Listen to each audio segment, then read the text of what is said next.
প্রভু, কে? আমি নতুন ক্লাসে ভর্তি হয়েছি। কে কে? হরে কৃষ্ণ, হরে কৃষ্ণ। হরে কৃষ্ণ। হরি বল, তুমি সরো। আমি নতুন ক্লাসে ভর্তি হয়েছি, চারমালা জপি।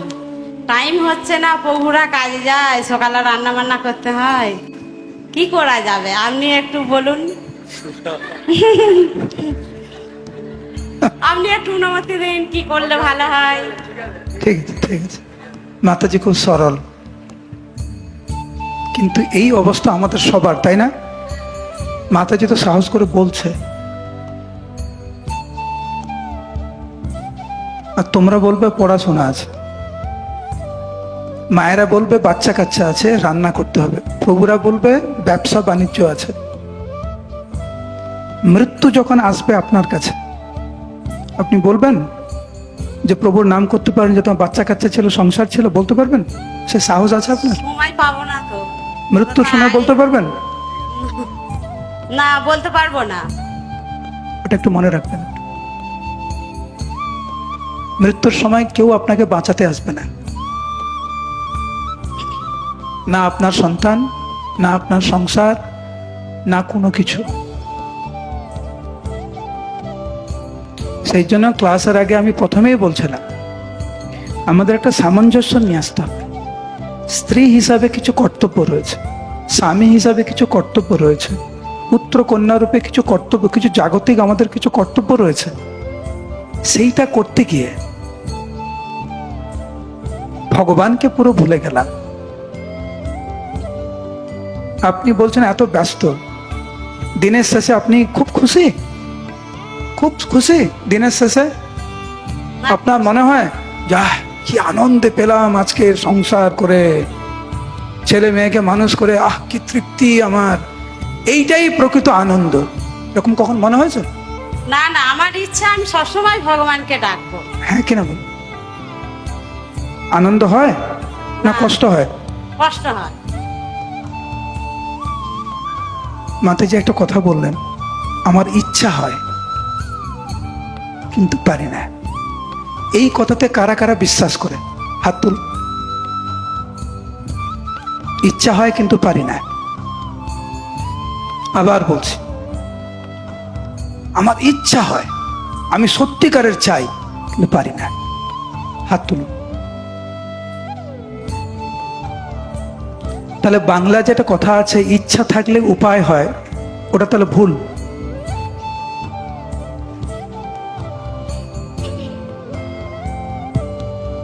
তাই তো? আমি এক পরিষ্কার করে একটা কথা বলি, কোনো ভক্ত ঐকান্তিক ভাবে যখন কোনো কিছু চেষ্টা করে ভগবানকে পাওয়ার জন্য, শুদ্ধ হরিনাম করার জন্য, এই পৃথিবীর এমন কোনো শক্তি নেই তাকে রুখে দাঁড়াবে।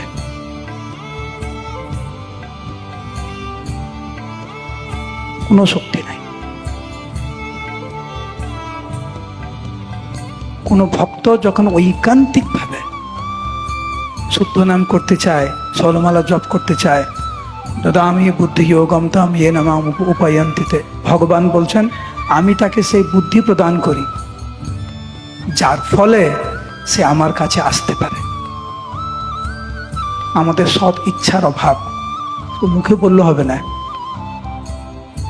যে আমার ইচ্ছা আছে। ইচ্ছা যদি থাকে তাহলে কিছু করে দেখাও। শুধু ইচ্ছা থাকা যথেষ্ট না। তুমি যদি বলো আমি ডাক্তার হতে চাই, ইচ্ছা আছে আমার, পড়াশোনা করবে না প্রভু, পড়াশোনাতে আমার মন নেই কিন্তু ডাক্তার হওয়ার খুব ইচ্ছা, ইচ্ছা আছে আমার প্রভু। আরে ওঠ রে, ওঠ রে, তুই ডাক্তার হতে চাইছিস, ওঠ রে, এখনো ঘুমাচ্ছিস। ইচ্ছা তো আছে, খুব ইচ্ছা প্রভু, কি বলবো, খুব ইচ্ছা, কিন্তু পড়াশোনা আমার দ্বারা হবে না, ডাক্তার।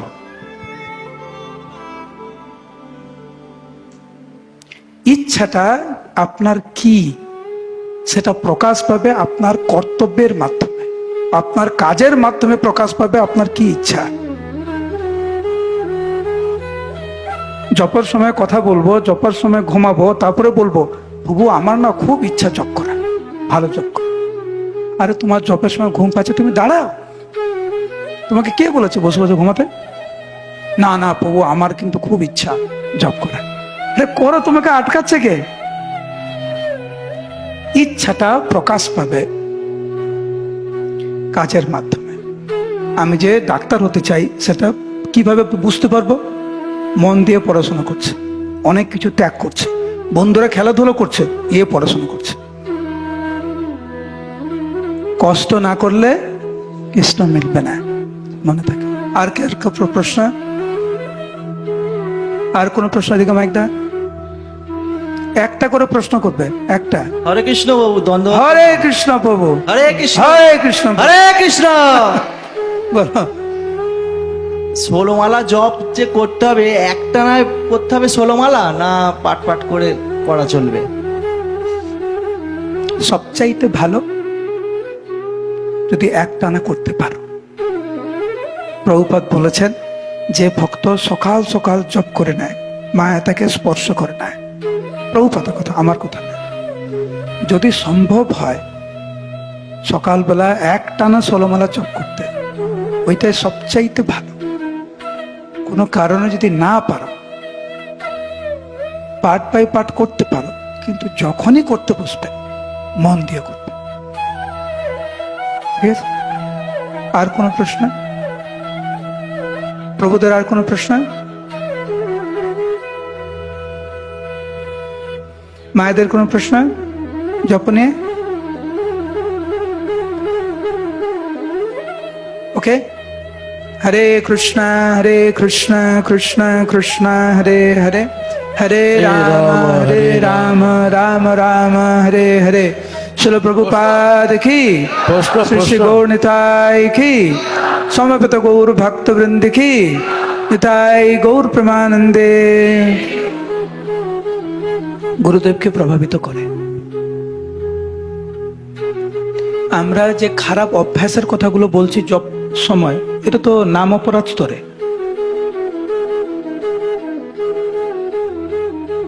তো অপরাধযুক্ত নাম গুরুদেবকে প্রভাবিত করে। প্রত্যেকটি শিষ্য এবং শিষ্যা সে ঐকান্তিক ভাবে চেষ্টা করবে কমপক্ষে নামাভাস স্তরে যেন আমরা আসতে পারি।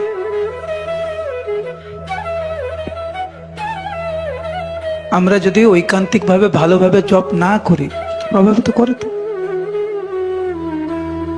আমার এদিকে গল্প শুরু, জপ শুরু, গল্প শেষ, জপ শেষ। এদিকে জপ হলো না, কি হলো?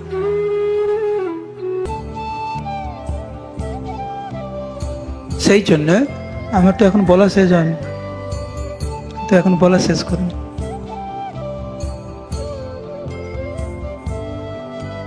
প্রশ্ন হচ্ছে গুরুদেবকে প্রভাবিত করে কিনা? করে। আমি বৈষ্ণব অপরাধ করবো আর জপ করবো, গুরুদেবকে প্রভাবিত করবে না? দ্বিতীয় প্রশ্ন হচ্ছে কোনো কারণে যদি আজকের জপ না হয়, আজকের জপটা কালকের করা যাবে কিনা? সত্যিকারের সেই রকম যদি পরিস্থিতি আসে, কে উদাহরণ দিতে পারে সেরকম পরিস্থিতিটা কি? তুমি একটা উদাহরণ দাও যে কি এমন হয়েছে তোমার 16 মালা জপ আজকে করতে পারবে না? শুধু একদিন নয়, হয়তো একটা না, হয়তো মাসখানেক বা 20-25 দিন, এই যেমন হয়েছে, বা নয়তো অসুস্থ বা কোনো অবহেলা কোনো কারণবশত। গুরু মহারাজের যখন লিভার এবং কিডনি ট্রান্সপ্ল্যান্ট হয়, গুরু মহারাজকে তো অজ্ঞান করে দেওয়া হয়েছিল। যখন অপারেশন থিয়েটারে ছিলেন উনি কয়েকদিন, আইসিইউতে ছিলেন, ওই লিভার ট্রান্সপ্ল্যান্ট, কিডনি ট্রান্সপ্ল্যান্টের পরে ওই কয়েকদিন গুরু মহারাজ জপ করতে পারেননি। যখনই গুরু মহারাজ জপ শুরু করলেন, বেশ কিছুদিন পরে মায়াপুরে এসেছিলেন মহাবরা প্রভু ব্যাস পূজাতে। অধিবাসের দিন মহাবরা প্রভু বলছিলেন যে লিভার কিডনি ট্রান্সপ্ল্যান্টের পরে ওই সময় গুরু মহারাজ জপ করতে পারছিলেন। যেই জপ শুরু করলেন, নিজের 16 মালা জপ, পূর্ব দিনের জপ সবকিছু করে 500 মালা এক্সট্রা করেছে। এটা আমাদের গুরুদেব। আর আমাদের কিরকম? আজকে একটু পেট ব্যথা, কালকে করবো। আজকে একটু পড়া, কালকে করবো। আজকে মন ভালো না, কালকে করবো। এটা তো অজুহাত। যদি সেই রকম শারীরিক অসুস্থতা থাকে, যেখানে আপনার অপারেশন হচ্ছে, আপনি কিছু বলতে পারছেন না, গুলি টানতে পারছেন না, ইত্যাদি ইত্যাদি, সেটা তো কিছু করার নেই, পরে করবেন। হরিদাস ঠাকুর মহাপ্রভুর কাছে খুব অনুশোচনা করছিলেন, আমার সংখ্যাপূর্বক নাম হচ্ছে না। এটা হরিদাস ঠাকুর চলে যাওয়ার আগের দিন।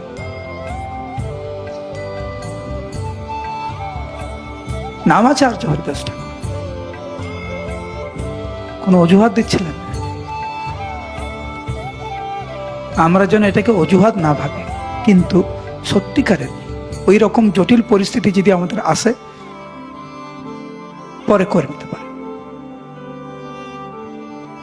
মাতাজি কি বলছিলেন আপনি? মাইকে বল। হরে কৃষ্ণ প্রভু, আমার মানে বৌমা জব করতে করতে উনি প্রেগনেন্ট, প্রচুর পরিমাণে অসুস্থ হয়ে পড়ে, কখনো মানে বিছানাতে শুয়েও জব করে। উনি বলতে চাইছেন যে কখনো জব হচ্ছে, কখনো বন্ধ হচ্ছে, যে আমি কি এতে কোনো অপরাধ করছি, যে এই জবটা কি আমি বন্ধ করে দিতে পারি, যে পরে যখন সুস্থ হব তখন কি একেবারে একটানা করতে পারি? মানে এরকম মানে প্রশ্ন করছে আর কি, আমাকে কি উত্তর দিতে পারি? পরে যখন সুস্থ হব, না, আমাকে জিজ্ঞেস করছে আর কি। আমি বলছি সুস্থ হব, তার কোনো নিশ্চয়তা আছে? আমার পরীক্ষাটা যখন শেষ হবে, তখন পরীক্ষা শেষ হবে, কোনো নিশ্চয়তা আছে? বাঁচবো আমি?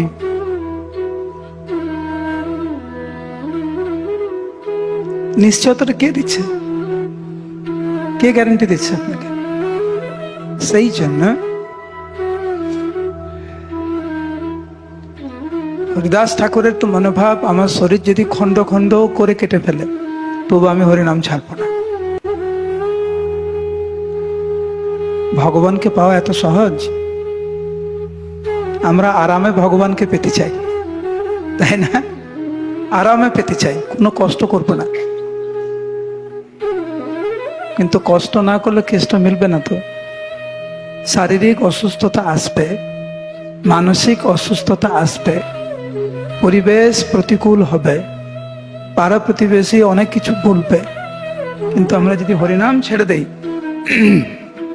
তাহলে আমাদের মতো দুর্ভাগ্য আর কেউ থাকবে না। যতটুকু সম্ভব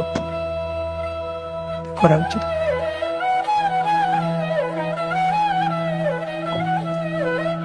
তোমরা এখন হাত তুলছো কেন? যখন বলছিলাম তখন ওকে হাত তুলছিলেন, বলো। না না, তোমারটা না, এখন হাত তুলছো একদম একদম।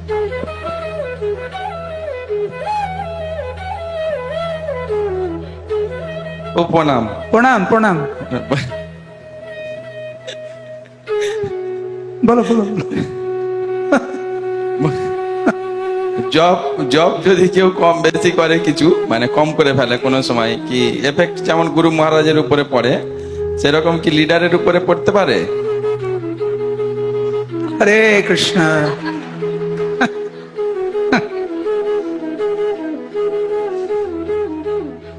আমি গুরু মহারাজ বাংলাদেশে গিয়েছিলেন এবারে, তো আমাদের মিটিং হচ্ছিল সমস্ত লিডারদের সাথে। গুরু মহারাজ ছিলেন, দীক্ষা নিয়ে কথা হচ্ছে। তো গুরু মহারাজ বিভিন্ন ভক্তের প্রশ্ন নিচ্ছে, তো লাস্টে আমি হাত তুলেছি, গুরু মহারাজ আমার একটা প্রশ্ন আছে, বুঝে বলো। আমি বললাম, গুরু মহারাজ, যারা দীক্ষার জন্য অনুমোদন করছে, ঠিক না, লিডাররা আপনি অনুমোদন করেন না দীক্ষার জন্য? হ্যাঁ প্রভু। হ্যাঁ, তো আমি বলছি যে সমস্ত লিডাররা দীক্ষার জন্য অনুমোদন করছে, কিন্তু তারা কিন্তু মনে মনে জানে এ কিন্তু তৈরি হয়নি, কিন্তু কোনো চাপে কোনো কারণে সই করে দিচ্ছে। এই যে এইটা যে করছে, এর কর্মফল কি ওরা পাবে? গুরু মহারাজ বললেন, নিশ্চয়ই পাবে। শব্দটি এক্স্যাক্টলি এরকম, নিশ্চয়ই পাবে। শুধু পাবে না, নিশ্চয়ই পাবে। যারা দীক্ষার জন্য অনুমোদন দেন তাদেরও কিছু কর্তব্য থাকে। আমি অনুমোদন দিয়েছিলাম, কারণ আমার কিছু কর্তব্য, ওরা যাতে দীক্ষা নেওয়ার পরে যাতে ঠিক মতো নিয়ম টিয়ম পালন করে।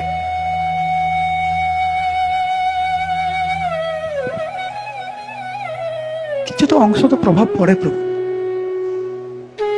অস্বীকার করতে পারবেন? তাই প্রশ্ন। না না, অস্বীকার করতে পারবেন? পারবো না, কারণ দায়িত্ব এনে আমরা তো সই করেছিলাম। সেই জন্য এই দীক্ষা যারা অনুমোদন দেয় সাবধানে দিতে হয়।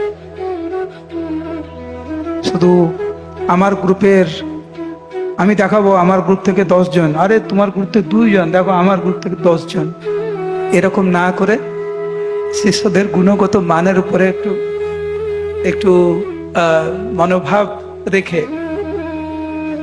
আমাদের চিন্তা ভাবনা করা উচিত। আমাদের চিন্তা ভাবনা করা উচিত। হ্যাঁ প্রভু। হরে কৃষ্ণ। হরি বল। এই ব্যাপারে গত 2 বছর 3 বছর আগে লক্ষ্মীবন্ধু আমি ছিলাম, গুরুমাজ একটা কথা বলছিলেন যে আমি কিন্তু এখন কাউকে দেখছি না, আমি দীক্ষা দিচ্ছি কিন্তু এখন কাউকে দেখছি না, তোমরা অনুমোদন করছো, সেই জন্য যদি কোনো ভক্ত যে অনুমোদন করবে তার কর্মফল যদি সে না পালন করে তাহলে তাকে ভোগ করতে হবে, আমি কিন্তু নেব না। হ্যাঁ, সেই জন্য আমরা খুব স্ট্রিক্টলি দেখার চেষ্টা করি। জানি না আমাদের যে সমস্ত লিডার আছে এই প্রশ্নটা প্রভু করেছেন, সবাইকে সতর্ক থাকা উচিত। একজন ভক্তকে আমরা গাইড করব, তাকে তৈরি করব, কিন্তু সঠিকভাবে দেখা, দীক্ষা দেওয়ার পরে, দীক্ষা দেওয়ার আগেও তাকে দেখভাল করা এবং সে সঠিকভাবে তৈরি হওয়ার পরে তাকে দীক্ষা দেওয়া, তা নাহলে কর্মফল আমাদের নিতে হবে। এটা গুরুমাতা ডাইরেক্ট বলেছেন। হ্যাঁ, হরি বল। যাই হোক, তা এত সুন্দর মানে হরিনামের উপরে শ্রীপাদ নাড়ুগোপাল প্রভু তিনি বললেন। তো আমরা প্রভুকে আবারও লাস্টে ধন্যবাদ জ্ঞাপন করি হরিবলের মাধ্যমে। সবাই